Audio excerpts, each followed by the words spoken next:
우리 대표기도한 집사님이 또 기도 가운데 간절하게 기도하셨지만 코로나 바이러스 이런 확산 속도나 이런 것들이 심상치가 않습니다. 그래서 온 세계가 많은 근심과 또 불안 가운데 들어가고 있는 것 같습니다. 특별히 한국도 그냥 예기치 못하게 많은 확진자가 생겨서 지금 국가 재난 상태를 좀 선포할 지경에까지 이르는 것 같습니다. 그래서 우리 기도할 때 특별히 6개 중보기도 팀이 있는데 중보기도 팀장에게 제가 어제 메시지를 보낸다고 해놓고 못 보냈는데 각 기도 제목들을 위해서 기도하실 때 맨 마지막에는 이 코로나 사태가 잘 진정될 수 있도록 하나님의 은혜를 베푸셔서 또 귀한 치료가 개발되고 잦아들고 또 소멸될 수 있도록 또 이로 인해서 힘들어하고 아파하는 또 많은 사람들에게 하나님의 은혜와 긍휼을 베풀어 주시도록 함께 기도했으면 좋겠습니다.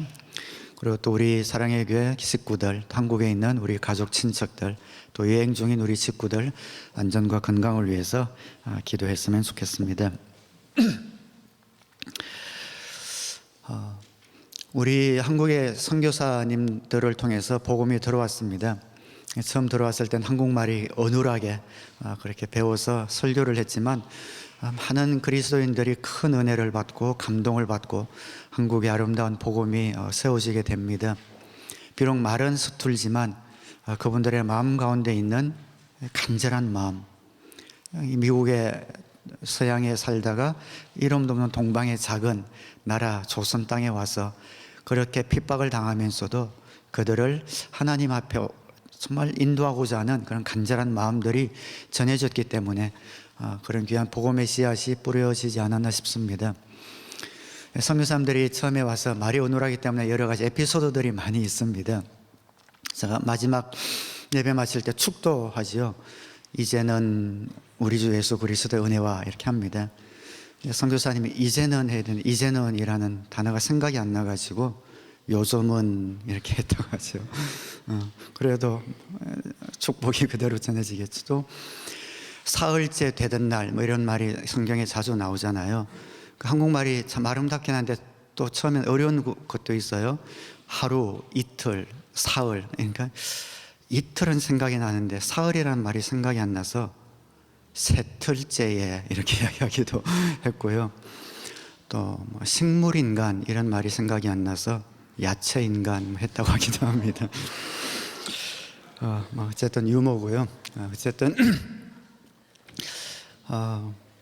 설교할 때마다 저도 마음 가운데 항상 올라오기 전에 다짐하는 것이 있습니다. 설교를 해야 하기 때문에 하지 않고 할 말이 있어서 한다. 그 결심을 매주마다 이제 되새깁니다. 그러니까 목사기 때문에 또 주일에 설교를 해야 되기 때문에 전달하는 것이 아니라 하나님께서 사랑하시는 사랑의 교회 성도님들에게 하실 말씀이 계신데 그 할 말을 받아서 그 말들을 전달할 말이 있어서 올라간다라는 마음으로 올라오려고 합니다. 지난주 말씀에 많이 용서받은 자는 많이 사랑하고 적게 용서받은 자는 적게 사랑한다라는 말이 있지요. 저도 청중의 입장에서 말씀을 들을 때 그것을 느낍니다. 정말 내 마음이 어떨 때는 정말 하나님의 말씀이 필요할 때가 있습니다. 그럴 때는 설교를 하는 분 그 말씀이 중에서 정말 나에게 주신 말씀을 붙들기 위해서 온 힘을 다할 때가 있습니다. 나 편안한 가운데 그냥 좋은 집회가 있어서 참석할 때는 그냥 좋은 말씀이지 하고 편하게 또 들을 때가 있습니다. 아마 몰라도 이 자리에 앉아 계신 분들 중에도 주일 설교 시간이 되어서 설교를 그냥 듣는 분들도 계시겠지만 삶 가운데 또 내 인생 가운데 가정 가운데 정말 해결돼야 될 하나님 아니면 해결할 수 없는 문제를 안고 오늘 목사님을 통해서 전해지는 말씀 가운데 해답이 있지 않을까, 생명이 있지 않을까 하는 간절한 마음으로 앉아 계신 분도 있을 겁니다. 하나님 말씀 들을 때 우리 마음을 다하여 우리 생각을 집중하여 우리에게 꼭 필요한 말씀이 전해지도록 그렇게 들을 때에 꼭 필요한 그런 은혜들을 하나님이 주시는 것 같습니다. 그래서 오늘 말씀도 성령 시대에 살고 있는 우리가 어떻게 성령의 능력을 힘입어 좀 살아야 되는가? 예수님을 영접한 모든 분들은 여러분의 삶 가운데, 심령 가운데 성령님이 계신데도 불구하고 성령님이 계신 것을 인지하지 못하고 살아가는 분도 있고, 그분이 내 안에서 말씀하시는, 인도하시는 대로 살아가시는 분도 있는데, 성령 시대 살면서 성령님의 도우심과 인도하심을 모르고 살아가는 것보다 억울한 일은 없는 것 같습니다.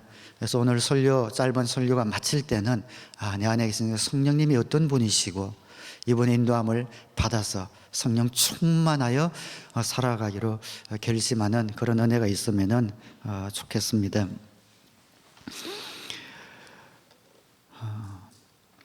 많은 성도들이 신앙생활 하는 것을 그런 개념으로 신앙생활 하는 분들이 많습니다.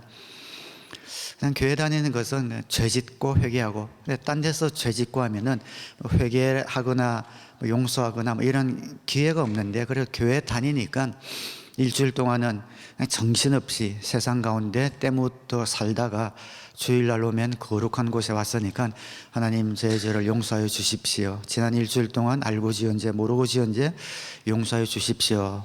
또 마음에 좀 평안을 얻고 또 세상에 나가 일주일 동안 죄 짓고 또 회개하고 하는 것이 우리 신앙생활인 것처럼 생각하는 분들이 꽤 있습니다. 그런 삶에는 성령님이 역사하시는 능력, 인도하심을 경험하기가 힘듭니다. 우리 신앙생활은 결코 죄짓고 회개하고의 그런 반복이 아닙니다. 자동차 타고 난 뒤에 범퍼 스티커들이 많이 있죠. 그 중에 영어로 이런 스티커 내용을 본 적이 있습니다. Christian is not perfect but forgiven. 정말 좋은 말이죠.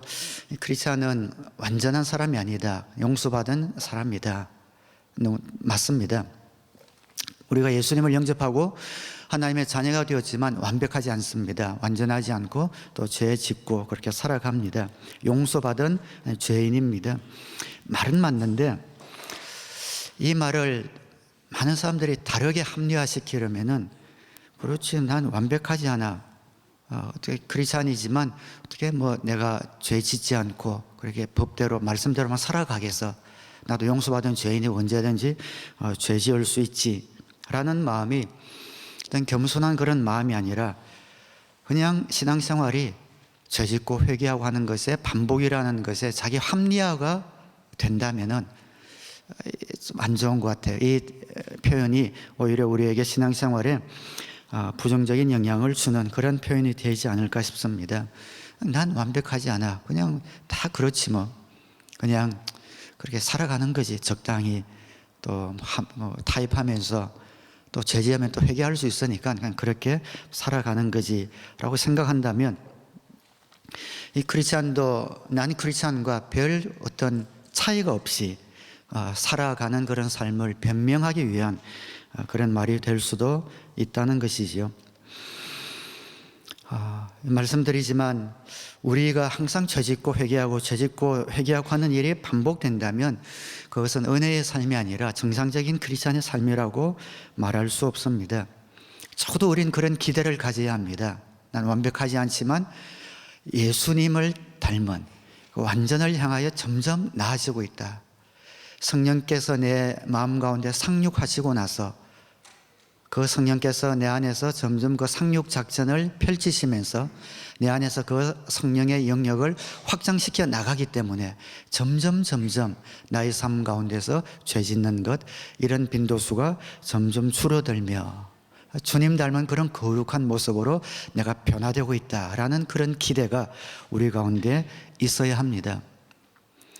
우리의 힘으로는 부족하지만 우리 가운데 우리보다 너무너무 크신 성령님이 오셨고 좌정하셨기 때문입니다. 우리는 죄와 싸우려면 백전백패합니다.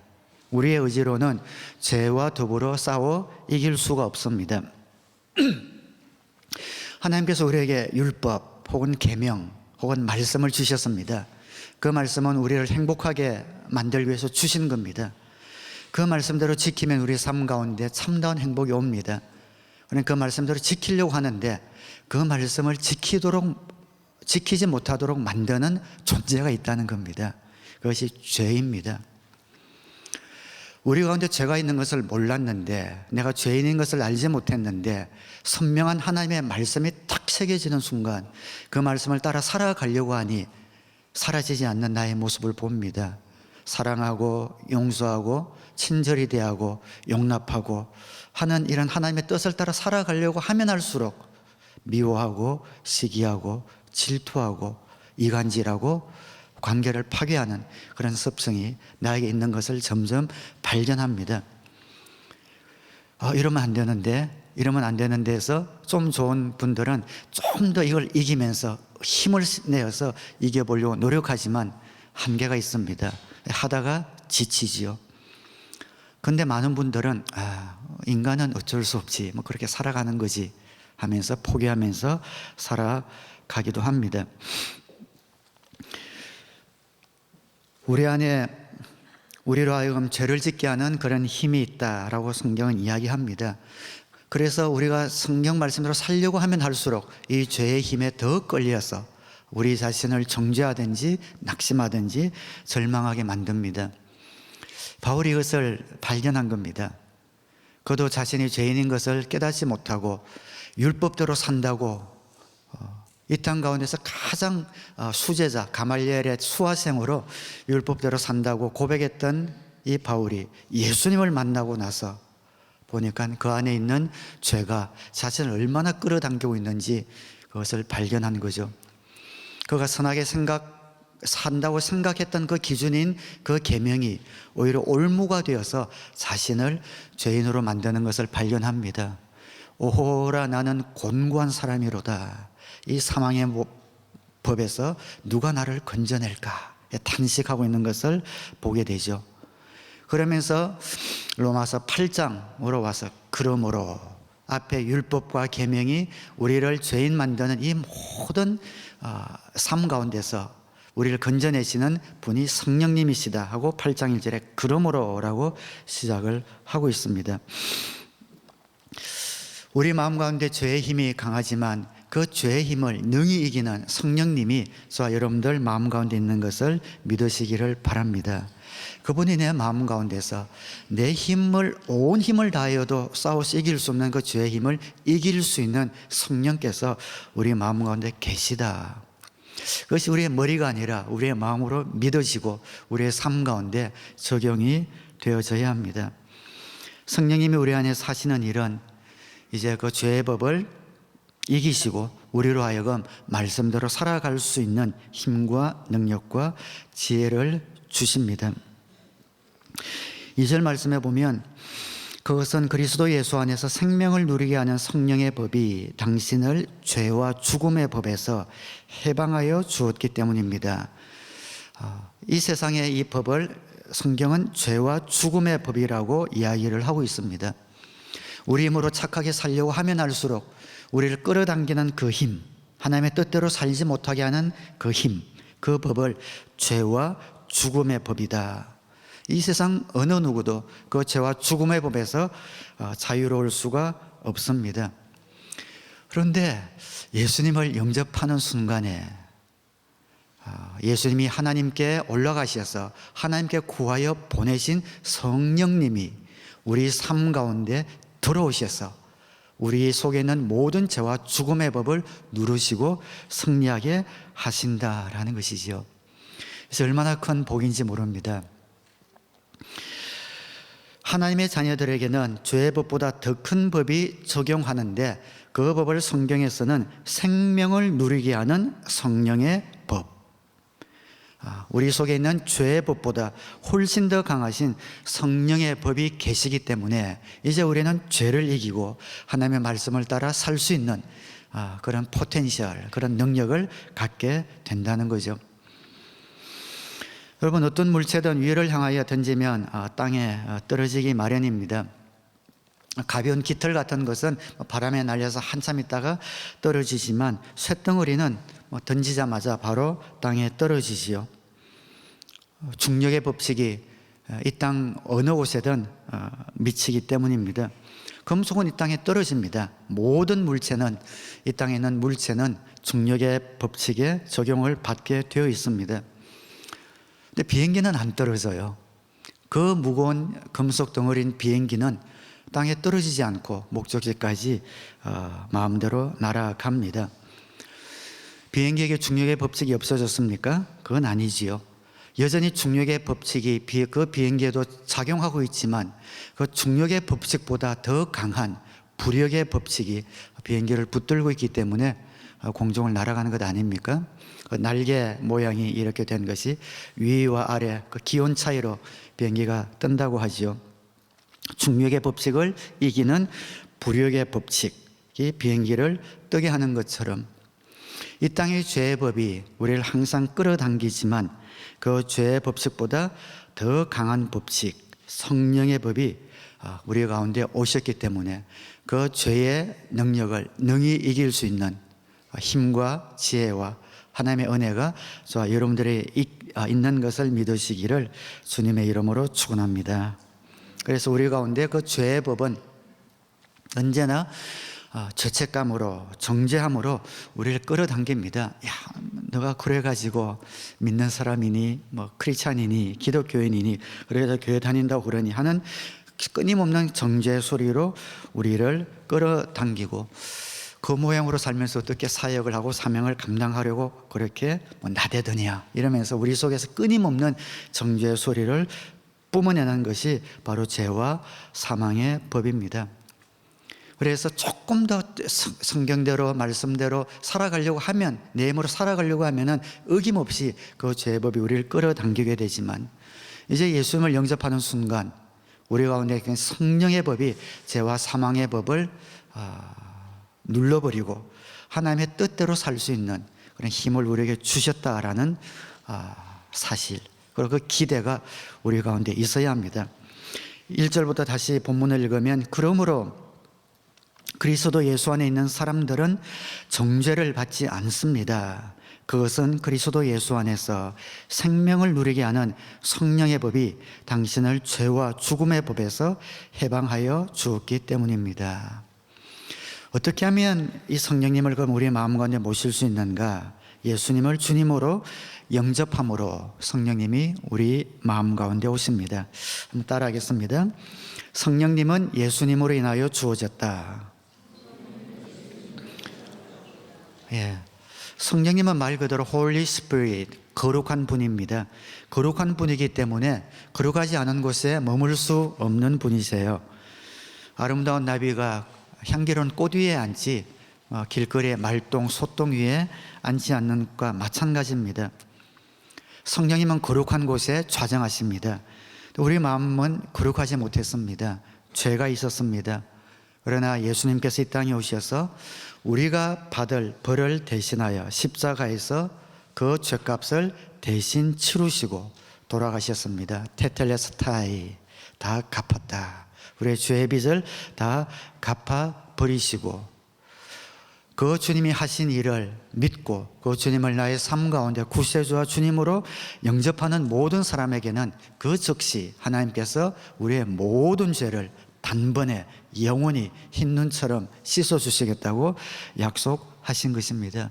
그래서 우리가 예수님을 영접하는 순간 우리는 죄에서 용서함을 받고 깨끗함을 얻게 됩니다.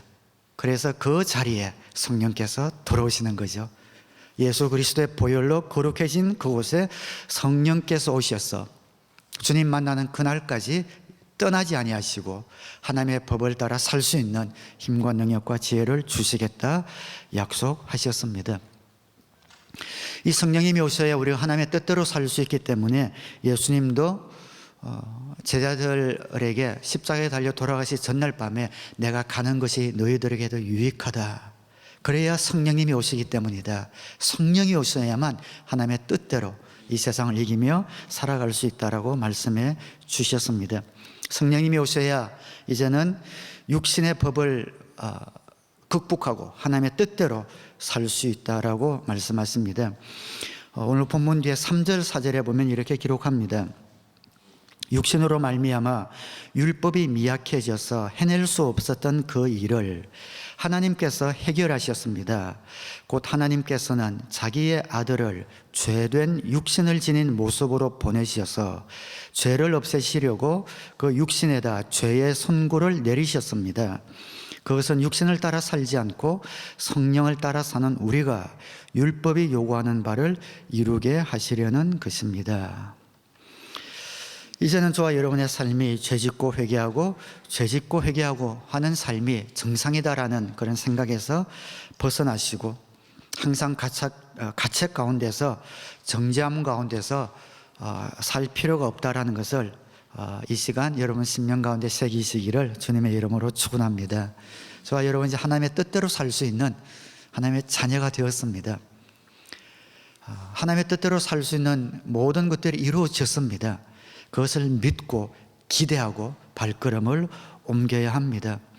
아직 우리는 완전하지 않지만 점점점 성령께서 우리 삶 가운데서 그 영역을 확장해 나가심으로 내 힘으로 할 수 없는 그런 많은 일들이, 모든 일들이 점점 일어나는 것을 우리는 경험할 수 있는 하나님의 자녀가 되었고, 죄의 법에 매여서 언제나 소심하고 우울하고 낙심 가운데 가책 가운데 있었던 우리의 삶이 해방되어서 자유로운 삶을 살 수 있는 그 모든 길을 예수님께서 돌아가시고 성령께서 오셔서 마련해 주셨다는 사실을 믿으시기를 우리 주님의 이름으로 축원합니다.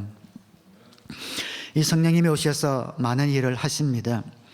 첫째는 우리의 관점을 바꾸어 주십니다. 한번 따라하겠습니다. 관점을 바꾸어 주신다. 5절 말씀에 있습니다. 육신을 따라 사는 사람은 육신에 속한 것을 생각하나 성령을 따라 사는 사람은 성령에 속한 것을 생각합니다.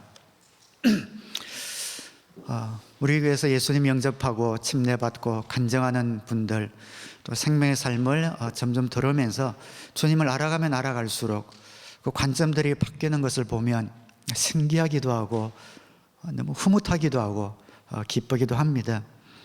그분이 누구시길래 그분이 우리 마음 가운데 삶 가운데 들어오시면 그 삶이 달라집니다.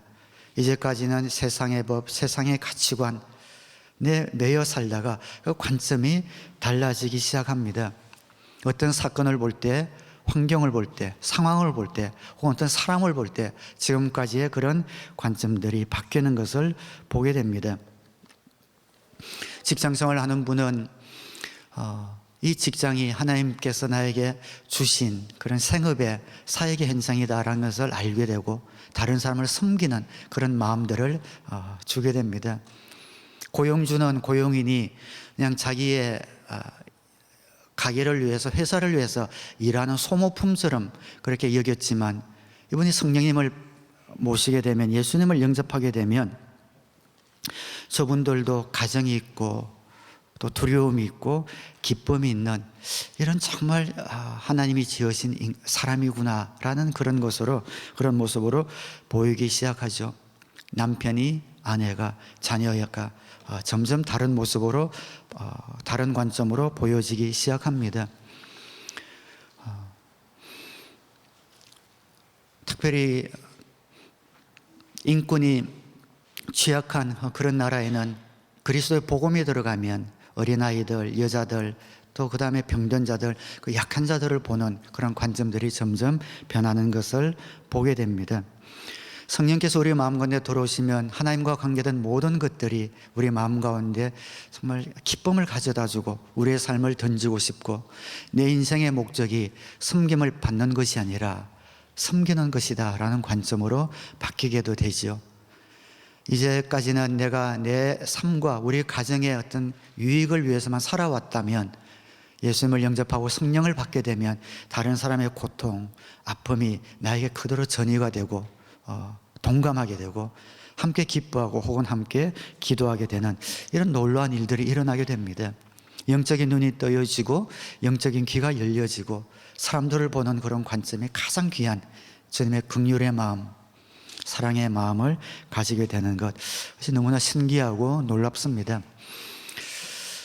우리 생명의 삶 24기 또 이제 두 주가 지났습니다. 11분이 등록하셨고 또 우리 VIP 분들도 반 정도가 됩니다. 반은 이제 재수강하신 분들이고, 시작할 때 예수님에 대해서, 하나님에 대해서, 복음에 대해서 정말 백지에서 출발하지만 13주가 되어가면은 복음에 대해서 마음이 열리고 또 예수님을 믿고 싶은 그런 마음들이 생기는 것을 볼 때 매기마다 참 신기하다라는 그런 느낌을 받습니다.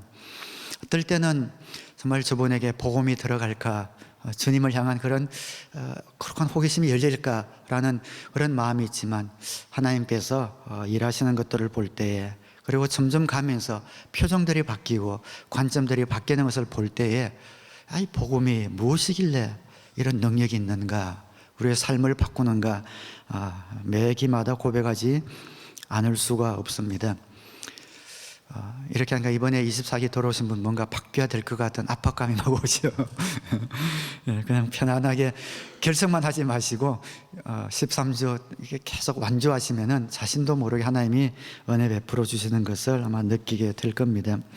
성령님이 우리 가운데 오셔서 두 번째는 생명을 주십니다. 따라하겠습니다. 주보에도 있지만 삶에서 죽음을 물리치고 생명을 부어주신다.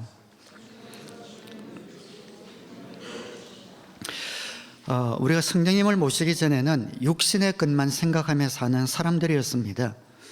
육신의 것 하니까 뭐 좀 추상적으로 들리지만, 이 세상 사람들이 살아가는, 생각하는 가장 주된 세 가지 하면 돈과 권력과 성, 이 세 가지죠. 육신대로 살아가는 세상 사람들의 화제에 여러분 귀를 한번 기울여 보십시오. 돈, 권력, 성, 이 세 가지 주제 아니면은 다른 주제가 없습니다. 그 세 가지가 그 삶의 전부라고 말할 수 있습니다. 근데 그러한 삶을 살아가면 어떤 결과가 오는가? 재미있고 보람있고 행복할까요? 그렇지가 않다는 겁니다. 육신을 따라 살면 그 육신의 종국은 멸망이라는 거죠. 죽음이 옵니다. 6절에 육신에 속한 생각은 죽음입니다. 그러나 성령에 속한 생각은 생명과 평화입니다. 물론 여기서 죽음이라는 것은 육신의 죽음을 의미한다기보다 우리 삶에서 경험하는 죽음을 말한다고 의미할 수가 있겠습니다. 살아서나 죽은 것 같은 그런 인생을 사는 분들이 의외로 많이 있습니다. 숨은 쉬고 활동은 하는데 그 모습에 생기가 하나도 없이, 기쁨 하나도 없이 마지못해 살아가는 삶, 그것이 바로 육신에 속한 생각을 가진 자의 종국이라는 거죠. 삶에서 경험하는 그런 죽음이라는 겁니다. 무엇이 우리의 삶을 살아도 죽은 것처럼 만듭니까? 이런 육신의 생각을 쫓아가게 되면은 대표적으로 네 가지의 이런 감정이 우리 가운데 스며드는 것 같아요. 두려움, 죄책감, 분노, 공허함. 이 네 가지가 우리의 삶을 살아도 죽은 것처럼 만들는 대표적인 감정입니다. 두려움과 죄책감과 분노와 공허함이죠. 두려움은 여러 가지 형태로 나타나지요. 불안으로, 염려로, 소심함으로 나타납니다. 죄책감은 수치심, 자기 혐오, 혹은 독선, 완전주의, 이런 식으로 나타나서 자기의 삶을 갉아먹습니다. 분노는 원망, 폭력, 복수심으로 나타나죠. 공허감은 외로움, 우울증, 또 생에 대한 권태감 등으로 나타납니다. 이것이 육신의 생각을 쫓는 모든 사람들의 삶입니다. 그냥 열심히 살아가고 분주하게 살아가는 것 같지만 한꺼풀만 안으로 들어가면 이 네 가지 감정으로 말미암아 살아서나 죽은 것 같은 그런 삶을 살아가고 있습니다. 대표적으로 보여주는 것이 한국 드라마들이죠. 드라마 모든 주제가 그겁니다. 권력과 돈과 성, 이것이 그 주제고, 그것을 아무리 아름답게 미화한다 하더라도 그 삶에 들어가면 그로 인해서 생기는 불안, 죄책감, 분노, 공허함, 이 모든 것들이 그 인생을 채우고 있는 것을 보게 됩니다. 드라마 많이 보세요. 뭐 가끔 좋은 드라마도 있는 것 같아요. 제 기억으로 제가 마지막에 보았던 드라마가 허준인 것 같은데, 저는 그 뒤로 드라마 본 기억이 없습니다. 허전 너무너무 재밌다고 그래가지고 본 것 같은데, 뭐 조선시대에서 살았던 사람 같은데, 우선 드라마 보게 되면 다음 편을 봐야 되니까 시간이 없어서 못 보고, 뭐 좀 재미가 없어요. 제가 이제 보는 거는 스포츠 아니면 가끔가다 이제 기독교에 관한 뭐 이런 내용이 나오면 그것이 알고 싶다, 뭐 PD 수첩 나오는 다큐멘터리 정도, 그리고 좋은 영화가 나오면은 영화 보는데, 드라마는 뭐 보시는 분들은 죄송하지만 백해 무익한 것이 아닌가 그런 생각이 좀 들기는 합니다. 근데 제가 볼 때 제 아내도 옛날에는 뭐 드라마들 좀 보긴 했거든요. 자기 이야기 하지 말라고 그랬는데 했는데 드라마 안 본 지 꽤 오래된 것 같아요. 집에 있으면은 꽤 오래된 것 같아요. 그래서 가끔 예능 프로도 가끔씩 보긴 하는데, 뭐 최근에는 항상 이제 유튜브나 보면 항상 설교 틀어놓고, 설교나 이제 찬양, 그 다음에 간증들, 한국에 매해 다니엘 기도회 해서 21일 동안 하루 계속 매일 이게 좋은 간증자들 뭐 간증하는 게 있거든요. 저도 그건 참 좋더라고요. 그래서 계속 그 간증들을 많이 듣고, 간증, 뭐 찬양, 설교들을 많이 들어요.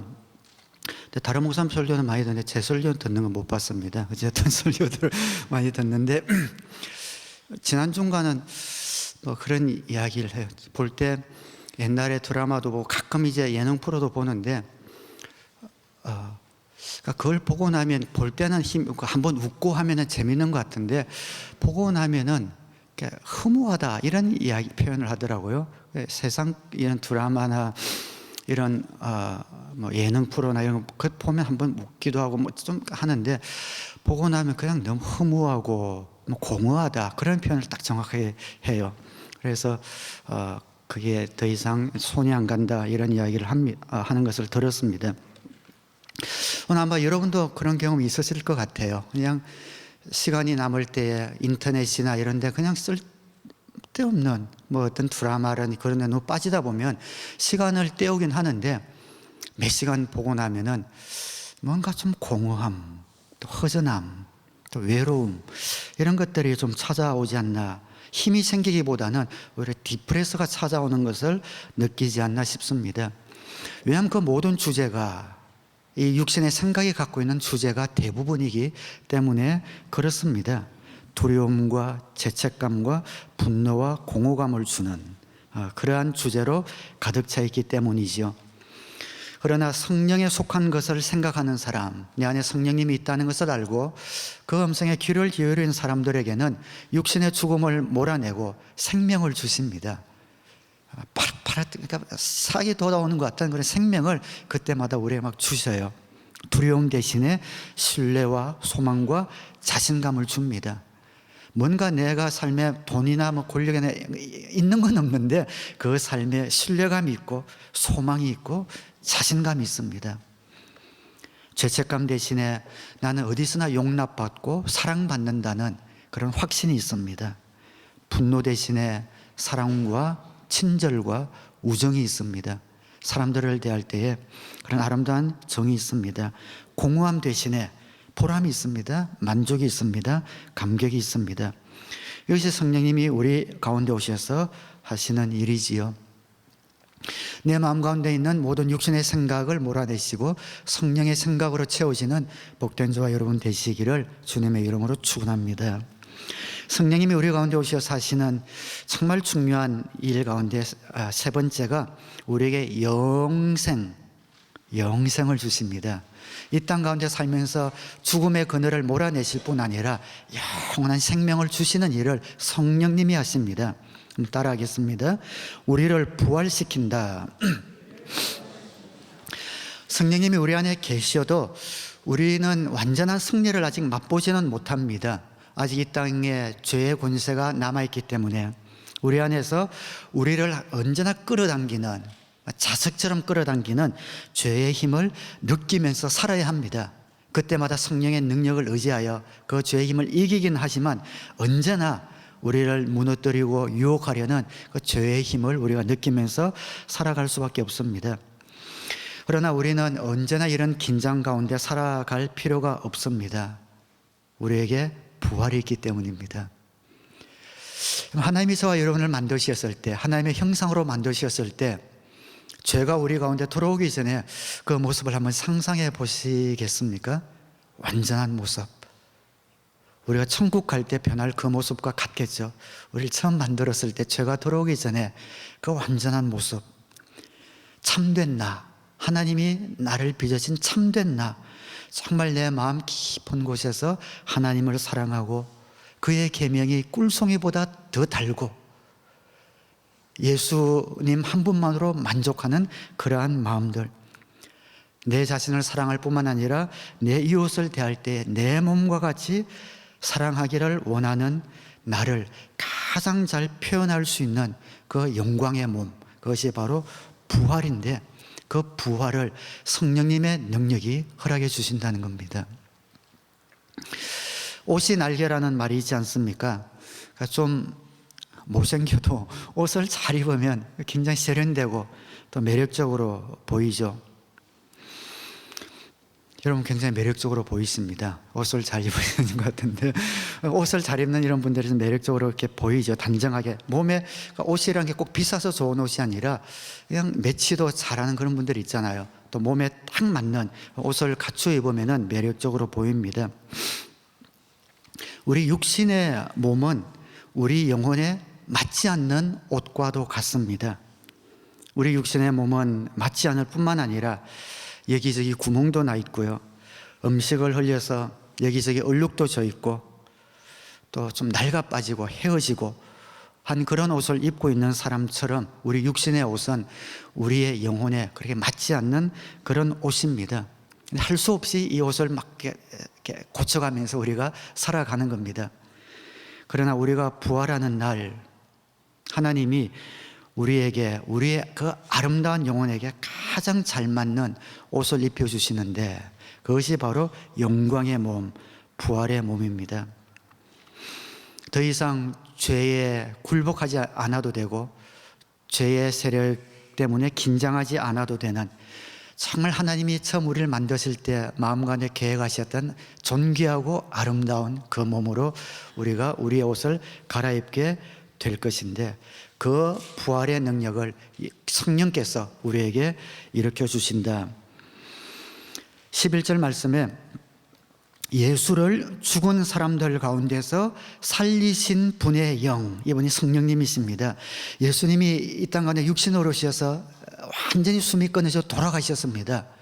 그런데 그 예수님이 자기의 어떤 힘으로 벌떡 일어나신 것이 아니라 죽었던 그 예수님을 다시 살리신 그 영이 바로 성령님이시라는 거죠.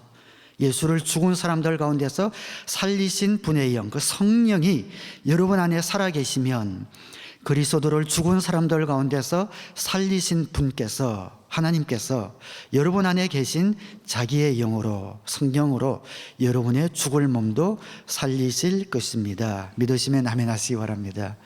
예수님을 죽음 가운데서 살리신 그 성령께서 우리의 죽을 몸을 살리셔서 더 이상 죄에게 전혀 영향받지 않는 그런 아름다운 몸, 부활의 몸으로 우리를 살리실 거라고 말씀을 하고 있습니다. 그것이 바로 성령님이 우리 가운데 오셔서 하시는 일입니다. 이 땅 살아갈 때 우리의 관점을 바꾸어 주시고 삶의 그늘, 어두움을 물리쳐 주시고 그리고 마지막 날 우리의 얼룩되고 군더더기 난 우리의 육신의 몸을 완전한 영광스러운 부활의 몸으로 바꾸어 주시는 분, 놀라운 분이지요. 그분이 성령님이십니다. 그분이 우리 안에 계십니다. 그래서 우리는 살아도 주를 위해, 죽어도 주를 위해 살 수 있다는 고백을 할 수가 있습니다. 이제 주님께서 다시 오실 때 우리는 더 이상 우리 몸 안에서 우리를 끌어당기는 죄의 힘을 느끼지 아니하고 진정한 자유를 느끼게 됩니다. 예수 믿는 것 결코 죄짓고 회개하고 죄짓고 회개하는 그런 삶이 아니라 성령께서 우리 가운데 계셔서 이 땅에서 뿐만 아니라 영원한 생명을, 부활의 생명을 주시는 그 능력 안에서 살아가는 정말 놀랍고 아름다운 삶이다라는 그러한 마음, 그러한 주님의 음성이 여러분에 새겨지는 이 시간 되기를 주님의 이름으로 축원합니다. 결론을 짓겠습니다. 성령님이 그래서 해결책입니다. 승리하면서 살아갈 수 있는 해결책은 성령님을 의지하는 것밖에 없습니다. 다른 길은 없습니다. 성령님이 우리 가운데 계신데 성령 충만한 삶을 사는 것이죠. 많은 분이 성령님이 계시지만 성령 충만하지 못하여 성령님이 계시지만 여전히 자신의 생각, 육신의 생각대로 살아갑니다. 성령 충만해야 합니다. 죄의 법에서 해방받으려면 성령으로 충만해야 합니다. 어떻게 성령 충만 받느냐? 요약제 썼듯이 딱 3가지입니다. 물론 공식은 없습니다만 딱 볼 때 이 3가지가 가장 그래도 가깝게 우리가 적용할 수 있는 그런 원리인 것 같아요. 기대하고 회개하고 순종한다. 내 안에 성령님이 계시다라는 것을 기대해야 합니다. 그분이 내 안에서 놀라운 일들을 행하실 것이라는 기대가 없이는 일이 일어나지 않습니다. 오늘 이 순간부터 예수님을 영접하신 하나님의 자녀된 형제 자매님들은 여러분의 삶 가운데 계신 성령께서 여러분을 통하여 놀라운 일을 행하실 것을 기대하시기를 주님의 이름으로 축원합니다. 여러분의 모든 죄와 육신과 율법의 계명을 능히 이기고 주님 뜻대로 살 수 있는 힘과 능력과 지혜를 하루하루 순간순간 주실 것을 기대해야 합니다. 그리고 하나님과 나 사이에 막혀있는 죄가 생각나면 그때그때 회개해야 합니다. 거룩하신 성령께서는 거룩한 곳에 계시기 때문이죠. 그래서 내 마음 가운데 하나님께서 가책을 통해서 생각나게 하신 죄가 있다면 두지 마시고 그때그때 회개하시고 성령께서 내 안에서 무엇이라고 말씀하시든지 나는 순종하겠습니다.